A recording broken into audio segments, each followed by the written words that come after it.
रविन्द्रनाथ का बाल तथा किशोर साहित्य। किशोर कथा साहित्य।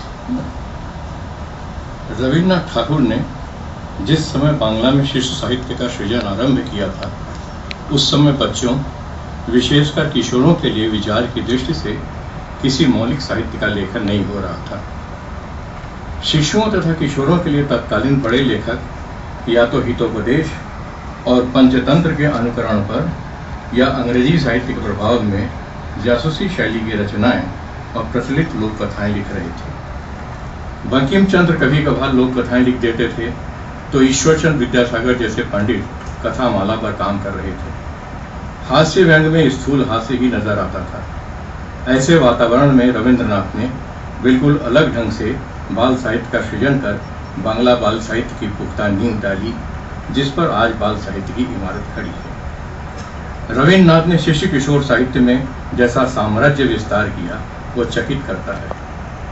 उन्होंने शिशुओं के लिए बड़ी संख्या में बाल गीत लिखे और किशोरों के लिए गद्य में लेखन किया। उन्होंने किशोरों के लिए गद्य की लगभग सभी विधाओं में लिखा। कहानी, उपन्यास, नाटक, प्रहसन, निबंध, पत्र साहित्य, यात्रा साहित्य, जीवनी और प्रेरक प्रसंग, कोई भी विधा उनसे छूटी नहीं। गीत नाट्य तो उन्होंने लिखा ही, बच्चों के लिए रोचक चित्र भी बनाए। उनकी इन रचनाओं की खूबी यह है कि आज भी इनकी चमक फीकी नहीं पड़ी। बचपन में रविन्द्रनाथ को तथाकथित पारिवारिक अनुशासन के जिस दायरे में कैद होकर रहना और एकांतवास करना पड़ा था, उसने रविन्द्रनाथ के रचनात्मक भावलोक का निर्माण करने में काफी भूमिका निभाई थी। बाद में अपने पिता महर्षि देवेंद्रनाथ ठाकुर के साथ भारत दर्शन और हिमालय की यात्रा ने भी बंधन मुक्ति और उन्मुक्तता की भावना पैदा कर दी थी। इसलिए जीवन भर उनका यात्राओं से मोहभंग नहीं हुआ।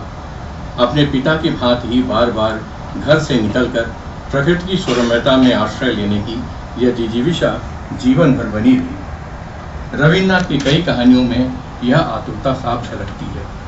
गलगुच्छ की अतिथि नामक कहानी इसका सर्वश्रेष्ठ उदाहरण है। इसमें तारापद नाम का एक गरीब ब्राह्मण बालक, जो किसी हिरण की तरह बंधन भीर है और उसी की तरह संगीत प्रिय भी, प्रकृति के हर रंग रूप में उसे संगीत नजर आता है।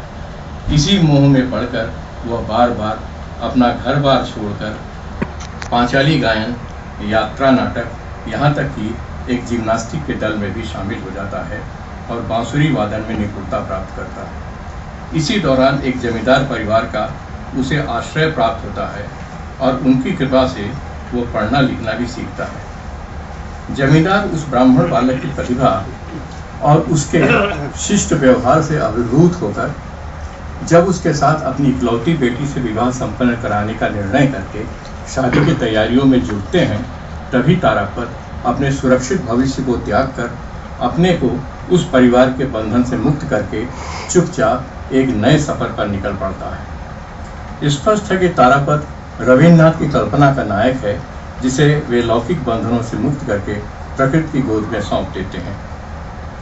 उनकी एक अन्य कहानी बलाई का मुख्य पात्र बालक बलाई का भी सहारा उसके चाचा का बाग है। बलाई की मां की मृत्यु के बाद उसके पिता बलाई को उसके चाचा चाची के आश्रम में छोड़ जाते हैं। चाचा चाची भी बलाई से बहुत स्नेह करते हैं, उसे कोई कष्ट नहीं होने देते। फिर भी बलाई के मन की शांति बगीचे के पेड़ पौधों से ही मिलती है। वे ही उसके मुख हमदर्द और दोस्त होते हैं। बलाई अपने सुख दुख की बातें उन पेड़ पौधों से करता है। उसे पौधों से की गई छेड़खानी जरा भी पसंद नहीं। यहाँ तक कि घास छीलने वाले घसियारों पर भी उसे गुस्सा आता है, क्योंकि उनकी खुरपी न केवल घास बल्कि आसपास अंकुरित पौधों को भी छील देती है। चाचा चाची से शिकायत करने पर भी कुछ हासिल नहीं होता। वे समझ ही नहीं पाते कि बलाई जीवन भर प्रकृति से जुड़ गया है। बलाई के मन के बारे में कहानी में एक जगह एक टिप्पणी मिलती है। इस बालक का वास्तविक जन्म करोड़ों वर्ष पहले उस दिन हुआ होगा, जिस दिन समुद्र के गर्भ से सद्य जागृत पंख स्तर में से धरती के बहुत अरण्य ने अपने जन्मने की सूचना अपने प्रथम रुदन से दी थी। उस दिन धरती पर न कोई पशु था, न कोई पक्षी, न जीवन की कोई धड़कन थी। बस चारों तरफ पत्थर, कीचड़ और पानी था। काल के पथ पर सभी जीवों का अग्रगामी वृक्ष अपने हाथ जोड़कर सूर्य की उपासना करते हुए कह रहा था, मैं रहूंगा, मैं जीवित रहूंगा, मैं चिरपथिक हूँ, मृत्यु दर मृत्यु के बीच से अंतहीन प्राणों के विकास तीर्थ की दिन रात धूप और बादलों में यात्रा करूंगा। वृक्ष की यह पुकार आज भी जंगलों, पर्वतों, घाटियों, पेड़ों की शाखाओं और पत्तों में धरती के प्राणों के रूप में सुनाई देती है, मैं रहूंगा, मैं रहूंगा। इस विश्व प्राण की वाणी को न जाने कैसे बलाई ने अपने भीतर सुन लिया था, इसीलिए वो प्रकृति से अलग होकर एक संकुचित दायरे में रह नहीं पाता था। उसने पेड़ों से प्यार करने के कारण बहुत दुख सहे। अपने घर संसार की परिध से बाहर रविन्द्रनाथ को प्रकृति की यह पुकार अपने भीतर सुनाई पड़ती थी। यह कहानी भी सांसारिक परिध से उनके बाहर जाने की ऐषणा व्यक्त करती है, तो दूसरी तरफ बाह्य लोक से अंतरलोक की यात्रा करती दिखती है। दायरे में आबद्ध जीवन व्यक्ति को बंधन का दुख देता है, तो स्वार्थ के लिए भी प्रेरित करता है।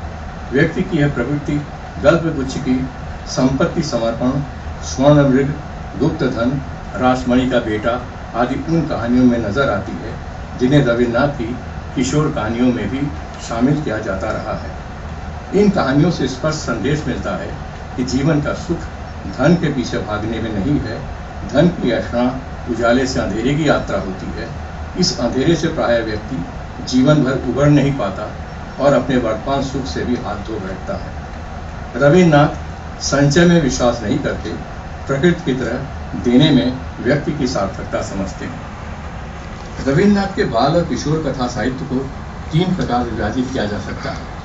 पहले प्रकार में गल्पगुच्छ में संग्रहित वे कहानियां हैं जो यद्यपि बच्चों के लिए नहीं लिखी गईं, पर कथा नायक के किशोर होने या बाल किशोर मनोविज्ञान पर आधारित होने के कारण उन्हें किशोर कथाओं के संग्रह में संग्रहकर्ता शामिल करते रहे हैं।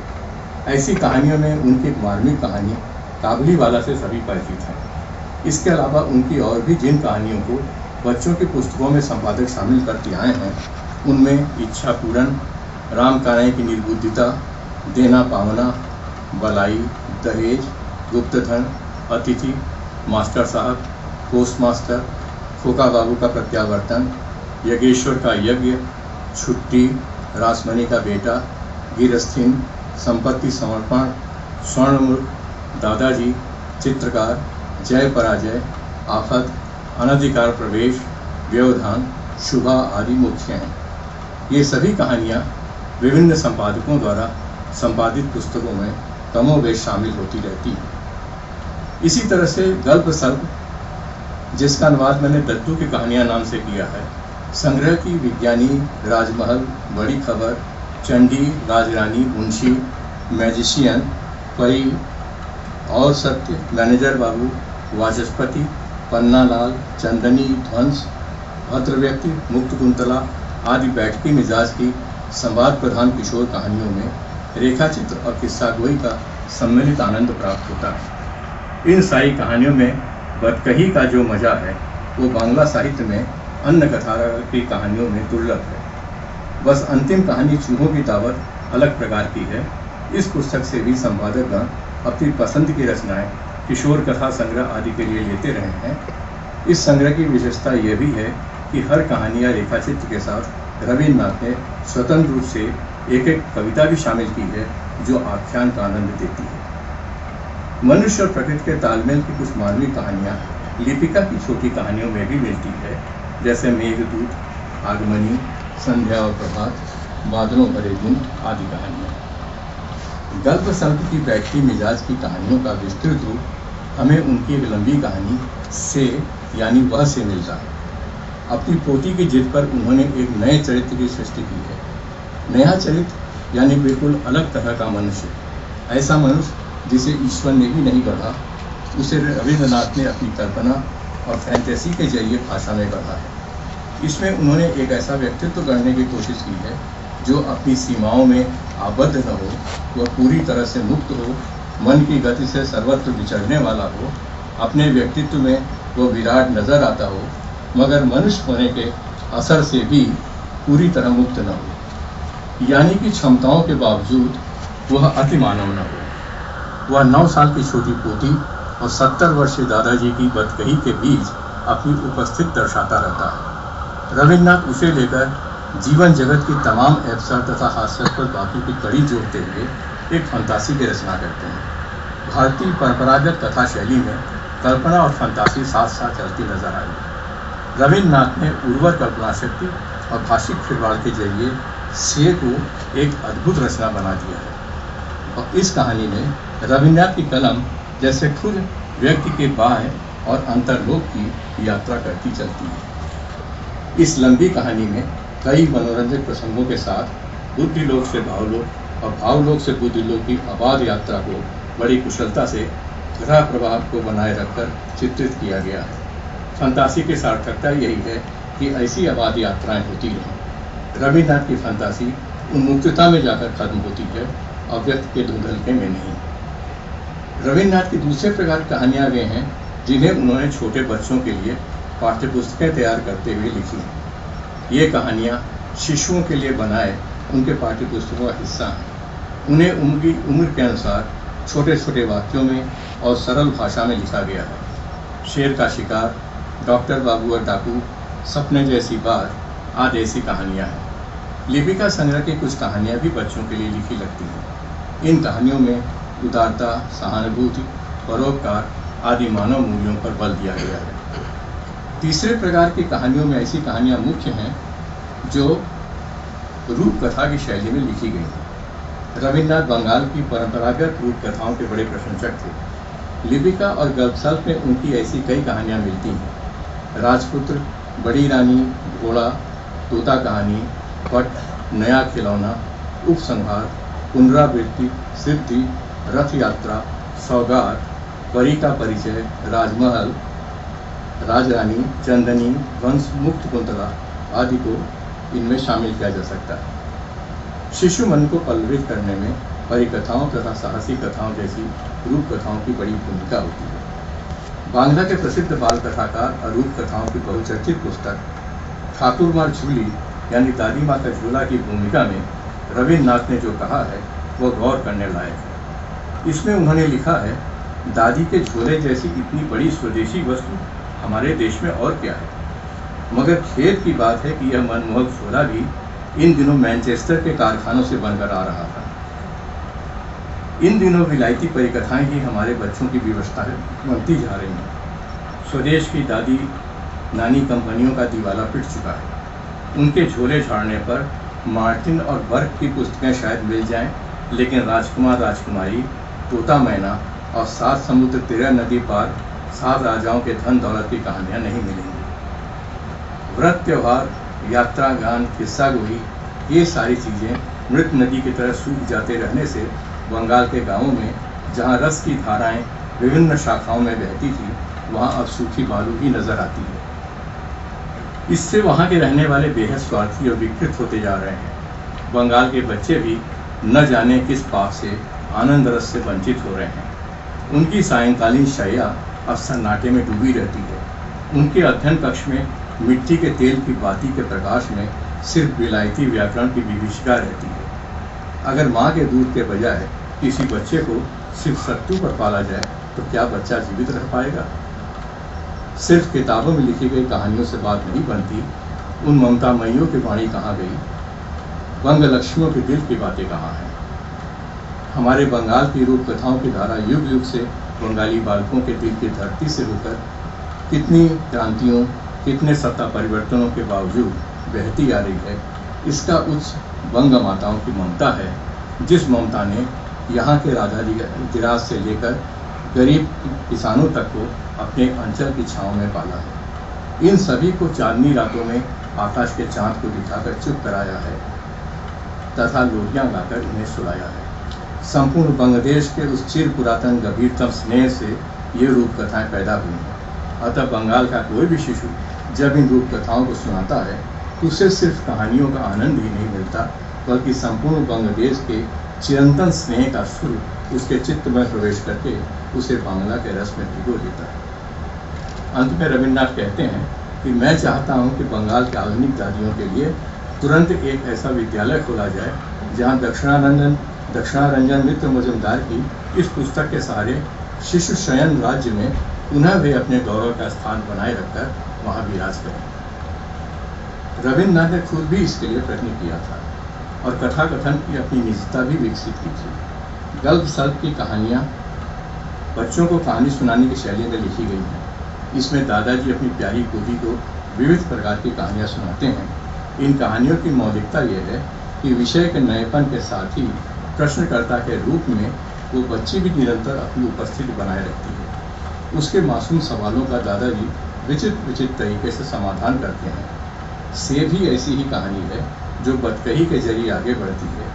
किस्सा सुनाने वाले अनोखे दादाजी के रूप में रविन्द्रनाथ ने जो अनोखी जगह बनाई है वह अविस्मरणीय है। इस संदर्भ में एक बात गौर करने लायक है कि अपने बचपन में खुद रविन्द्रनाथ ने इस अभाव को महसूस किया था। उनकी दादी और उनकी माँ ने सोते समय मन लुभावन कहानियाँ बालक रविंद्र को नहीं सुनाई। उन्हें कभी कभार ही ऐसे अवसर मिले होंगे। ज़्यादातर कहानियाँ तो नौकरों और अन्य सेवादारों द्वारा सुनने को मिलती थी। अब्दुल माजी द्वारा सुनाई गई 2 कहानियाँ वे कभी भूल नहीं पाए थे। ये कहानियाँ भी एक प्रकार की रूप कथाएँ ही थीं, जिनमें एक का नायक अब्दुल माजी खुद था। इसमें एक लकड़बद्दे की कहानी थी और दूसरी मगर की।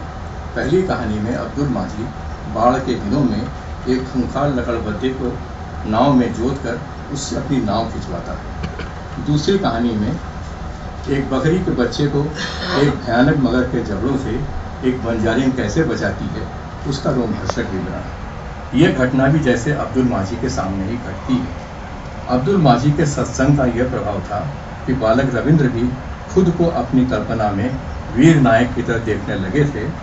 उनकी कल्पना में जब भी उनकी मयूरपंखी नाव पद्मा नदी के तूफान में घिरकर डावाडोल होती, वह उनके साहस से निकल आती। इस काम में बाधा इसलिए नहीं आती थी क्योंकि उस नाव को खेने वाला अब्दुल माजी ही होता था।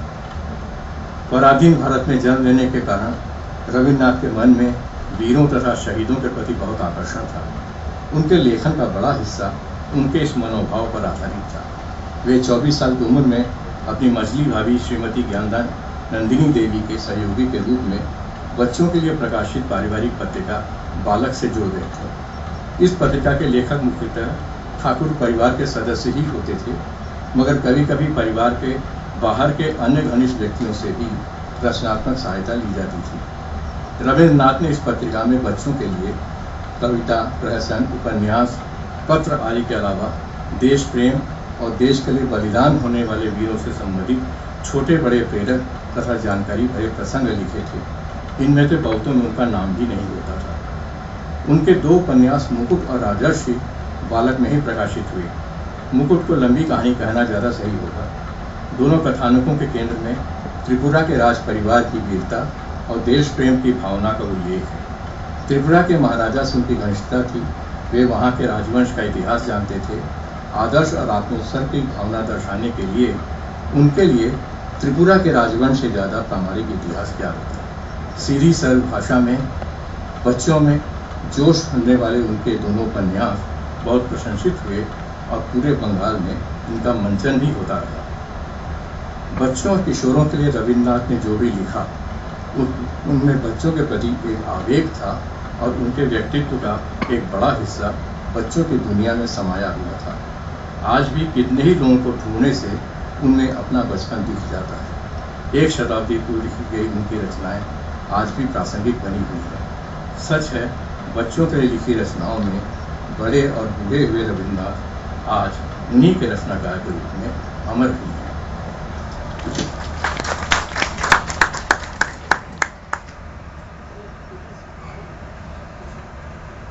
धन्यवाद भाई अमर गोस्वामी जी। आपने बड़े विस्तार से रविन्द्रनाथ के कथा साहित्य से परिचित कराया। रविन्द्रनाथ का कथा साहित्य आप सबने पढ़ा है और वो बहुत कुछ उनके अपने जीवन, अपने परिवेश से जुड़ा रहा है। उनके कथाओं के जो पात्र थे वे सब जीवंत थे, सब जीवित पात्र थे। बचपन से बड़े होने तक जीवन में उन्होंने जितने तरह के पात्र देखे वही सब उनकी कहानियों में किसी न किसी रूप में आए थे। और सबसे अच्छी बात यह रही कि उनकी कहानियों में, चाहे वो बाल कहानियां हों या किशोर कहानियां हों, वे उस मनोविज्ञान को नहीं छोड़ते हैं कहीं भी, जो एक बालक की मानसिकता या एक किशोर की मानसिकता होती है। जिस मनोविज्ञान का मूल आधार होता है बाल साहित्य या कथा, या जो मनोविज्ञान हमारे बचपन में घट चुकता है लेकिन बड़े होने पे पीड़ा देता रहता है, वही वो कथा और वो सब लिखने के लिए प्रेरित करता है। बहुत सी कथाओं में उनके वही सब चरित्र हैं। मैं समझता हूं उनके इस दृष्टि से लिखे गए किशोर साहित्य पर विशेष रूप से विचार करने की आवश्यकता है। और मैं देवेंद्र कुमार देवेश से अनुरोध करूंगा कि वे इस बारे में अपने विचार दें। श्री देवेंद्र कुमार देवेश।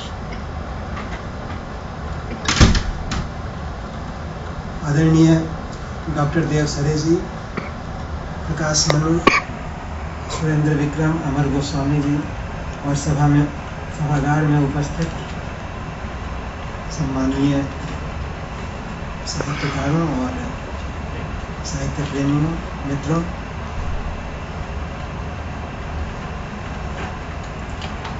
छब्बीस मई 1921 को नोबेल पुरस्कार प्राप्ति के अवसर पर स्टॉकहोम में